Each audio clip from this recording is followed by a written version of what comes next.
Hey guys welcome back to my YouTube channel Nitin vlogs. तो आज की वीडियो का टॉपिक काफ़ी इंटरेस्टिंग है। इस वीडियो में मैं बात करने वाला हूँ कि अगर आप पोलैंड में अगर आप पीआर अप्लाई करते हैं तो उसका प्रोसेस क्या है, एंड अगर आपको पीआर मिलती है तो उसके बेनिफिट्स क्या है, तो उसके बारे में बात करेंगे। बट मेक श्योर आपने मेरा चैनल जो है सब्सक्राइब कर लिया। अगर नहीं किया तो please hit the subscribe button. तो अभी वीडियो के टॉपिक पे आते हैं, वीडियो का टॉपिक शुरू करते हैं।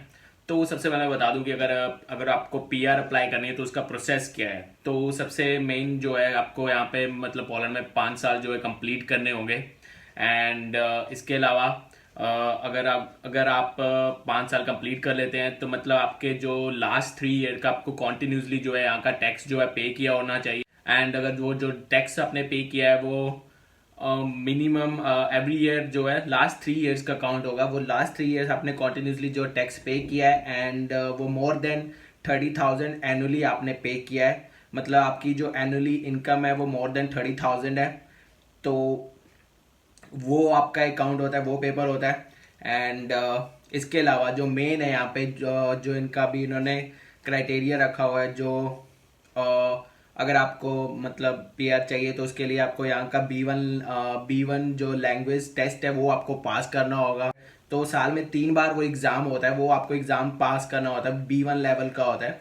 अगर वो एग्ज़ाम आप पास कर लेते हैं तो आपको वो बी वन लेवल टेस्ट का जो है सर्टिफिकेट मिलता है। एंड उसके साथ आपके पास जो डॉक्यूमेंट्स होते हैं, आपके जो अदर डॉक्यूमेंट, जो भी आपका वर्क परमिट वगैरह होगा, अपने को कंपनी का इशू किया होगा जिस कंपनी में आप काम कर रहे हो, तो वो अपने पेपर्स लगा सकते हैं। इसके साथ आपने जो टैक्स पे किया हुआ है वो, तो जब ये डॉक्यूमेंट सबमिट करते हैं तो आपको आपका जो है पीआर पेपर जो है, आपको जो आपकी पीआर जो है मिल जाती है। तो आपको जब पीआर मिल जाती है तो ये प्रोसेस है आपको पीआर मिलने तक का, कि आपको पीआर का क्या क्या प्रोसीजर है।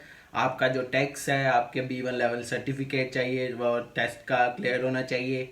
एंड अब मैं बेनिफिट्स की बात करता हूँ कि इसके बेनिफिट्स क्या है अगर आपके पास पीआर होते हैं। तो सबसे बड़ा बेनिफिट यही है, जब अगर आप मतलब यहाँ पे किसी कंपनी में काम कर रहे हैं, राइट, आप किसी कंपनी में काम कर रहे हो और वहाँ पे आपको स्विच करनी है कंपनी, किसी दूसरी कंपनी में काम करना है, तो आपको जो है वर्क परमिट की ज़रूरत नहीं पड़ती है। तो आप डायरेक्ट वो आपको ऑफर लेटर देते हैं और आप उस कंपनी में ज्वाइन कर लेते हैं। अगर होता क्या है, जैसे अगर आप टेम्परेरी रेजिडेंस काटते हैं, अगर आपको दूसरी कंपनी में स्विच करना है तो राइट, तो आपको वो दूसरी कंपनी का जो है वर्क परमिट वो इशू करवाएंगे पहले, जिससे टाइम लगता है, 1 से 3 महीने लगते हैं, वो गवर्नमेंट की तरफ से इशू होता है, तो वो टाइम लगेगा। तो आपका वो बीच का जो भी झंझट है वो खत्म हो जाएगा जब आपके पास पीआर होगी। तो आप डायरेक्टली जो है ज्वाइन कर सकते हैं। तो सेकंड इसका इसके बाद आता है कि आप अपनी जो पीआर है वो चेंज भी करवा सकते हैं दूसरी कंट्रीज में।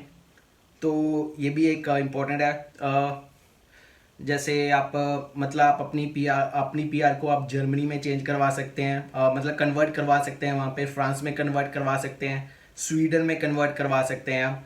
मतलब आप वहाँ पे काम करते हैं तो आप सीधा अपनी अपनी जो पीआर है वहाँ पे जो है कन्वर्ट करवा, इन कंट्रीज में जो है आप कन्वर्ट करवा सकते हैं। मेन तो बेनिफिट यही है कि अगर आप मतलब पोलैंड में काम करते हैं तो आपको कोई भी ऑफर लेटर की ज़रूरत नहीं पड़ती है, और आप अपनी दूसरी कंट्री में जाना चाहते हैं वहाँ पे आप अपनी पीआर को वहाँ पे कन्वर्ट करवा सकते हैं। तो यही था जो आपके साथ मेरे को शेयर करना था। I hope this information will be useful for you, and so that's it guys. So see you in the next video with another good topic, and till then, bye bye and take care, and subscribe my channel. Don't forget to hit the like, share, and see you. Bye bye. खत्म।